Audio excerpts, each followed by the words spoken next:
시간에 함께 하나님께서 우리에게 주신 말씀을 보도록 하겠습니다. 하나님께서 오늘 우리에게 주신 말씀은 신약 성경 요한계시록 7장입니다. 요한계시록 7장 1절에서 17절, 요한계시록 7장 1절에서 17절 말씀 한 절씩 교독하신 후에 마지막 절은 함께 읽도록 하겠습니다. 요한계시록 7장 1절에서 17절, 제가 먼저 읽겠습니다.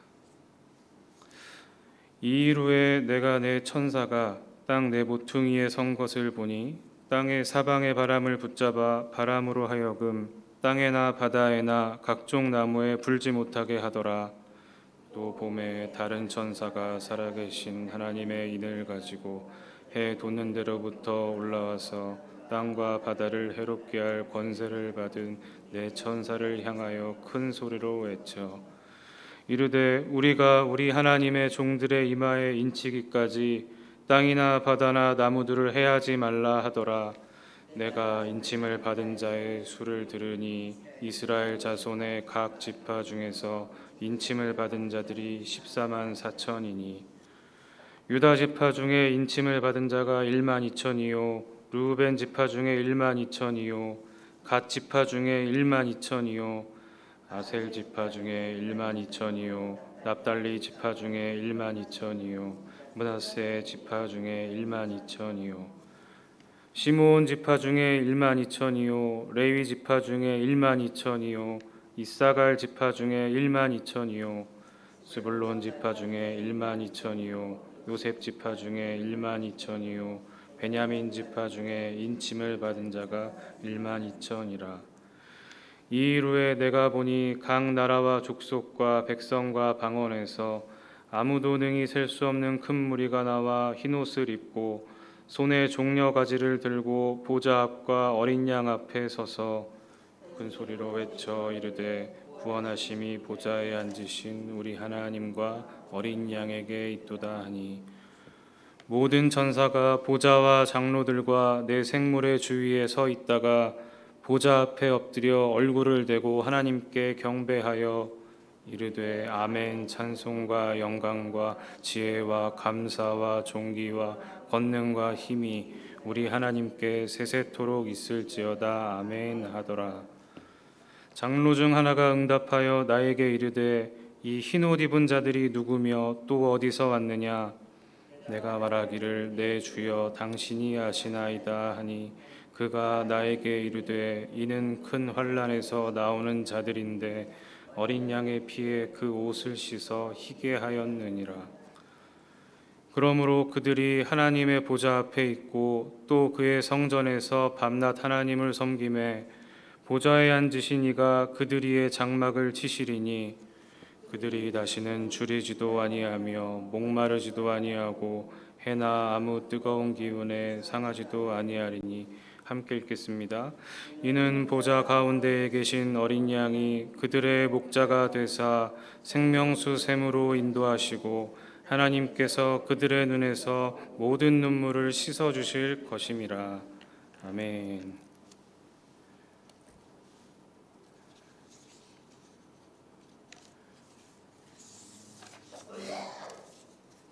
이 시간 하나님께서 말씀을 통해 이곳에 모인 우리 모두를 만나 주십니다. 겸손히 귀를 기울여 살아계신 하나님의 음성을 잘 듣고 그분의 뜻에 순종하여 살아가는 복된 우리 모두가 되기를 기대합니다. 요즘에 우리가 계속 이 요한계시록 말씀을 묵상하고 이 새벽기도회 가운데 그 말씀을 가지고 하나님의 뜻을 그 안에서 발견하고 있습니다. 이 요한계시록은 제가 전에도 한번 말씀을 드렸지만 이 저술된 배경이 있는 그런 책입니다. 하나님께서 또 우리에게 들려주시는 이유가 분명히 있는 그런 귀한 책입니다. 1세기 후반 그리스도인들을 위해서, 이 성도들을 위해서 그들에게 희망을 주는 내용들, 그들이 앞으로 품어야 될 소망이 무엇인지를 알려주는 그런 책이 바로 이 요한계시록입니다. 당시에 이 이스라엘 사람들, 이 유대인들을 통치하고 있던 로마 제국의 황제가 이 도미티안 황제였는데, 이 황제가 황제 숭배를 명령을 했고 이 지방의 모든 관리들이 이 황제에게 잘 보이기 위해서 자신이 다스리고 있는 지역의 그 주민들에게 황제 숭배를 꼭 할 것을 강력하게 권하던 그런 시기였습니다. 그런데 이것이 일종의 우상 숭배에 해당했기 때문에 이 초기에 교회 성도들, 이 그리스도인들은 그 정책에 대해서 굉장히 미온적으로 대응할 수밖에 없었죠. 혹은 그것을 완곡하게 거절하기도 하고 강력하게 거절하기도 하고 협조를 하지 않았습니다. 그러다 보니까 자연스럽게 이 그리스도인들은 탄압을 받을 수밖에 없었습니다. 요한계시록은 이 1세기 후반에 이 그리스도인들 성도들이 로마 제국의 탄압을 받고 있는 이런 상황에서 자꾸만 그 신앙을 잃어버리고 우상 숭배를 조장하는 현실과 타협하는 그런 문제들 앞에서 현실과 타협하지 말고 계속 믿음을 지켜나가야 된다. 그런 주제를 가지고 하나님께서 그들에게 주시는 뜻을 소상하게 밝히고 있는, 또 그것을 통해 그들이 희망을 품을 것을 권하고 있는 내용들을 가득 담은 귀한 책입니다. 이러한 기본적인 그 큰 틀 안에서 요한계시록의 1장에서 3장은 7개 교회에 대한 이야기들을 설명하고 있는데, 그들을 관통하는 주제는 그거죠. 인내를 가지고 믿음을 지켜야 된다. 흔들리면 안 된다. 이런 겁니다. 그리고 이 4장 말씀은 조금 더 확연하게 그들에 대한 뜻을 내비치고 있습니다. 지금 로마 제국이 탄압하는 이런 현실 앞에서 믿음을 지키는 게 굉장히 힘들다. 쉽지가 않다. 낙심하는 것이 자연스럽다. 그런데 기억해야 될 것은 이 하나님이란 존재가 우리를 지켜주실 것이고 굉장히 질적으로 우리와 다른 분이다라는 걸 인식해야 된다. 이런 내용들이 서술되어 있습니다. 로마 황제가 강력한 권력자처럼 보이고 강력한 권세를 지니고 있는 것처럼 보이지만 이 로마 황제는 땅에 있는 존재고 하나님은 하늘 보좌에 계신 질적으로 다른 분이다. 그러니 이 우월한 존재이신 하나님에 대한 소망을 가지고 이 로마 황제가 아무리 대단해 보이지만 별거 아니다. 이 하나님을 바라봐라. 이런 내용들을 이 사장은 설명하고 있습니다. 그래서 그 사장을 잘 보면 천상의 존재들이 하나님을 열과 성을 다해서 찬양하는 내용들이 등장을 합니다. 네 생물과 24장로들, 이 천상의 존재들인데 그들은 로마 황제를 찬양하지 않죠. 하늘에 계신 하나님을 찬양합니다. 하나님이 분명한 절대적인 주권자이시다. 이것을 이 성도들에게 가르쳐주는 그런 내용인 것입니다. 이 5장은 이런 하나님에 대한 소망을 가지고 살아야 된다에 이어서 이 로마 제국을 하나님이 가만두지 않으신다. 이런 내용을 또 설명하고 있습니다. 로마 제국은 하나님에 반대하는 세력이고 하나님을 적대시하는 그런 세력이고 성도들을 탄압하는 그런 악한 세력입니다. 요한계시록 속에서는요.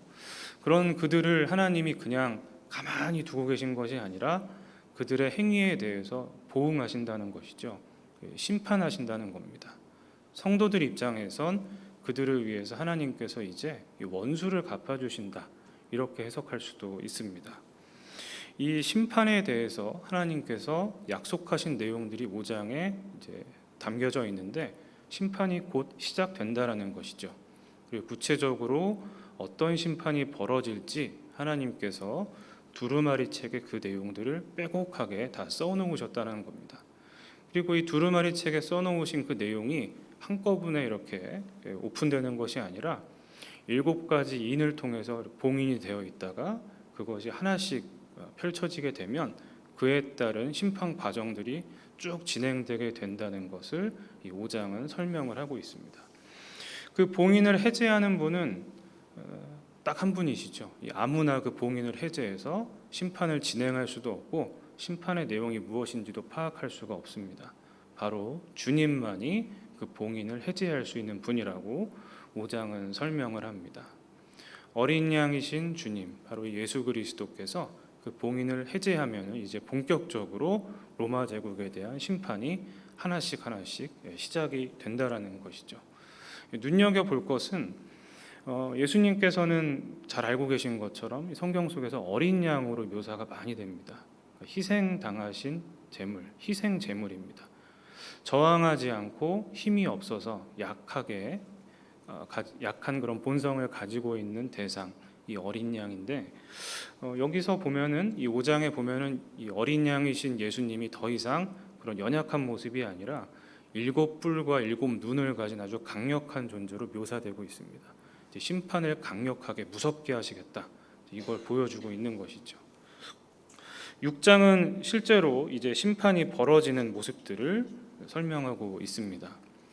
네 번째까지 인이 떨어질 때 이 말을 탄 기사들이 등장해서 관련된 심판들이 설명이 되어 있고, 다섯 번째 인이 떨어질 때는 이 로마 제국, 그 속에서 탄압당하던 성도들이 등장해서 믿음을 지키는 것이 얼마나 중요한 일인지, 그리고 믿음이 없는 사람들도 믿음을 가져야 된다라는 것을 드러내는 그런 일들이 설명되어 있습니다. 여섯 번째 인이 떨어졌을 땐 이 땅에 지진이 일어나고 큰 재앙이 일어나는 내용들이 또 등장하기도 하면서 강력한 심판의 내용들이 서술이 되어 있습니다. 이 내용들을 통해 볼 때 하나님께서는 로마 제국을 절대 가만히 두지 않으시는 분이라는 걸 우리가 알 수 있습니다. 하나님을 적대시하고 하나님을 믿는 사람들을 핍박하는 이 세력을 하나님께서 분명히 기억하시고 갚으신다는 것이죠. 그래서 성도들에게 이 내용은 굉장히 큰 힘을 주는, 우리가 지금 고생하고 있지만 하나님께서 우리를 위해 싸워주실 것이구나, 대신 싸워주실 것이구나, 이런 생각을 품으면서 아마 큰 희망을 얻을 수가 있었을 것입니다. 오늘 본문 말씀은 이러한 배경 하에서 읽어내야 되는 그런 본문입니다. 하나님께서 오늘 본문 말씀 속에서 이 성도들을 위해서 대신 싸워주시고 원수를 갚아주시고 이 로마 제국에 대한 심판을 이어가시는데, 거기에 더해서 이 성도들에게 더 큰 은혜를 베푸신다는 내용이 설명이 되어 있습니다. 앞서 설명드린 것처럼 하나님께서는 이 6가지 인을 떼는 그 과정에서 심판의 과정들을 쭉 이어가셨는데, 여기서 생각해 볼 것은 이 심판이 보편적으로 일어나는 그런 사건이기 때문에 이 성도들도 그 심판의 피해를 조금은 입을 수 있다라는 것입니다. 예를 들어서 지진이 막 난 거잖아요. 그럼 같이 그 지진 속에 성도들도 살고 있기 때문에 영향을 받을 수가 있는 것이죠. 그런데 하나님께서는 그런 불상사가 일어나지 않도록 이 성도들을 그 심판 가운데 안전하게 보호하셨다라는 것을 오늘 본문 말씀 속에서 우리가 알 수가 있습니다. 하나님께서 내 천사를 보내어 가지고 믿음을 가지고 이 로마 제국의 탄압 속에서도 신앙을 굳건히 지키며 인내하던 성도들을 다 구별하게 하셨습니다. 그리고 그들을 인치셔 가지고 이런 심판의 과정들, 일련의 과정들 속에서 그들이 피해를 입지 않도록, 그들이 어떤 해를 당하지 않도록 하나님께서 말 그대로 이 눈동자와 같이 그들을 지켜주신 것이죠. 그들을 구별하시고 그들을 안전하게 보호해 주신 것입니다. 그래서 이 대목을 읽으면 연상되는 성경의 또 다른 이야기가 있습니다.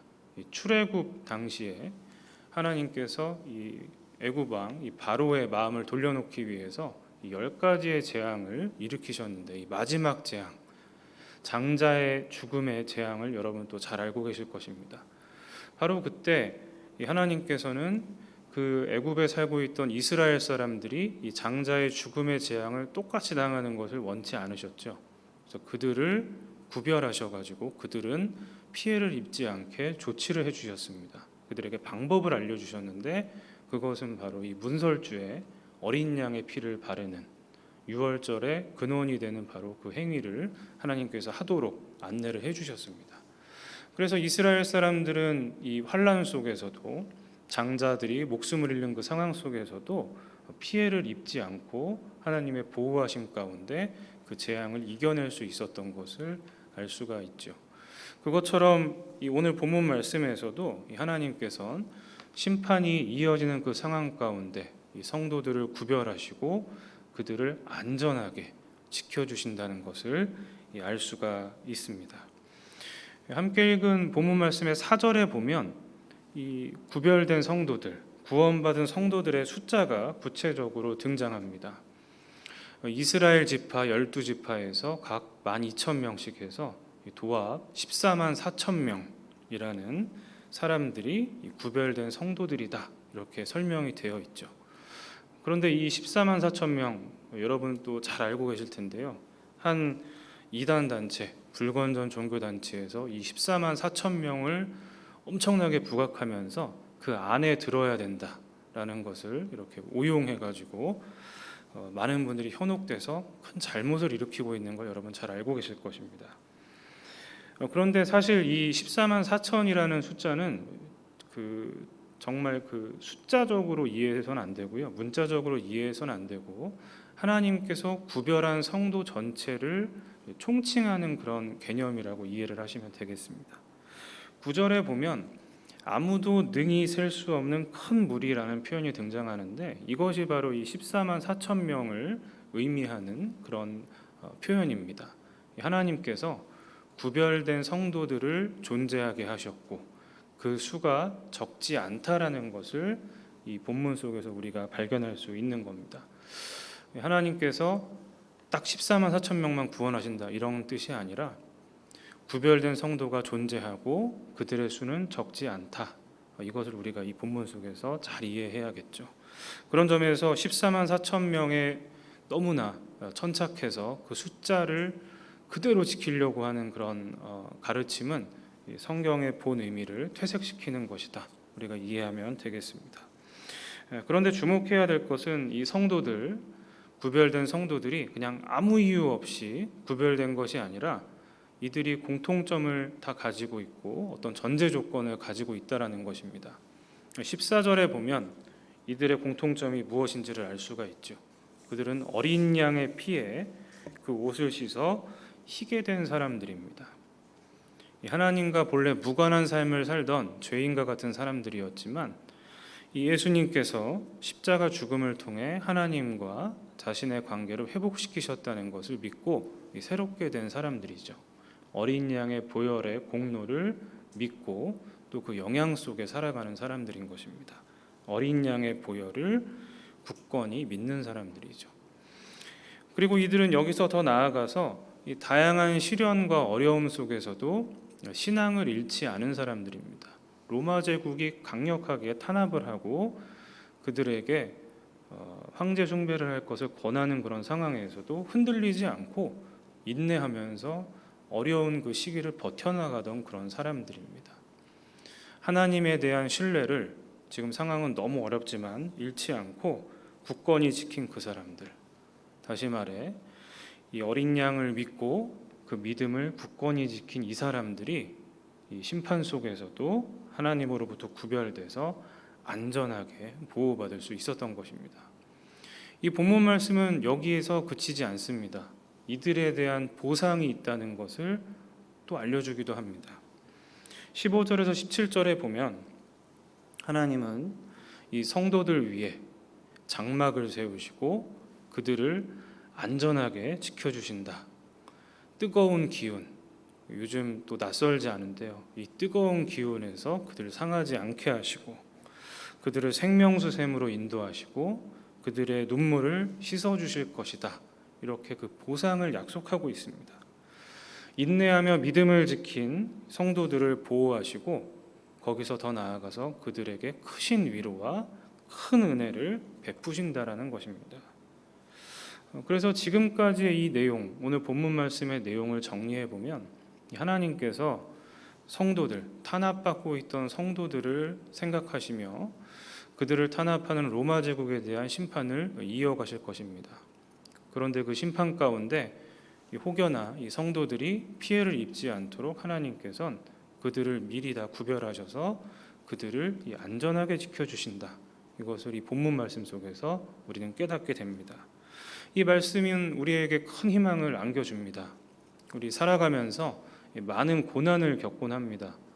우리가 어떤 잘못을 해서 겪는 고난도 있고요, 우리가 아무것도 하지 않았는데 우리를 찾아오는 그런 고난도 있습니다. 그런데 이 고난들이 우리 힘으로 극복할 수 없는 것일 때 우리들은 무력감을 느끼고 또 그 안에서 큰 고통을 느끼곤 합니다.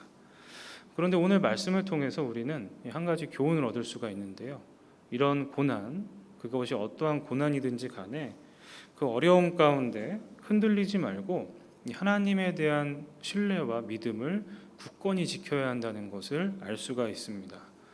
이 로마 제국의 탄압 속에서 신앙을 지킨 이 성도들을 하나님께서 구별하시고 심판 가운데 보호해 주셨듯이 우리들도 우리를 찾아온 여러 가지 고난 속에서 너무나 힘들지만 흔들리지 말고 하나님에 대한 믿음을 굳게 지켜나가는 모습이 필요한 것입니다. 그럼 하나님께서 그런 우리의 믿음을 보시고 귀하게 여기시면서 우리들에게 크신 은혜, 또 풍성한 은혜를 베푸신다는 것을 우리가 오늘 말씀을 통해 기억해야 할 것입니다. 오늘 하나님께서 우리에게 귀한 말씀을 전해주셨습니다.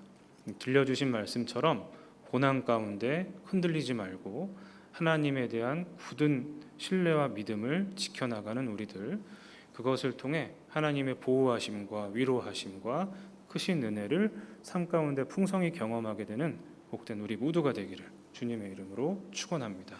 아멘. 함께 주신 말씀 기억하며 제가 기도하도록 하겠습니다.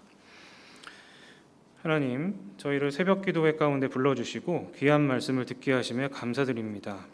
오늘 저희에게 주신 말씀처럼 저희들 고난 가운데 또 어려움 가운데 살아가고 있지만 이 가운데 흔들리지 않게 하여 주시고 그 흔들리지 않음 가운데 하나님을 굳게 믿으며 살아가는 저희가 되게 하여 주시옵소서.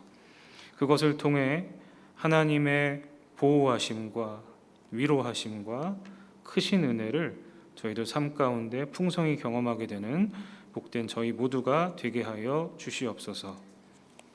또한 특별히 바라옵기는 하나님께서 저희 모두를 굽어 살펴 주시사 이 무더운 날씨 가운데 건강을 지켜주시고 또 그 마음 가운데 평안이 가득하게 오늘 하루의 삶을 살게 하여 주시옵소서. 예수님의 이름으로 기도드립니다. 아멘.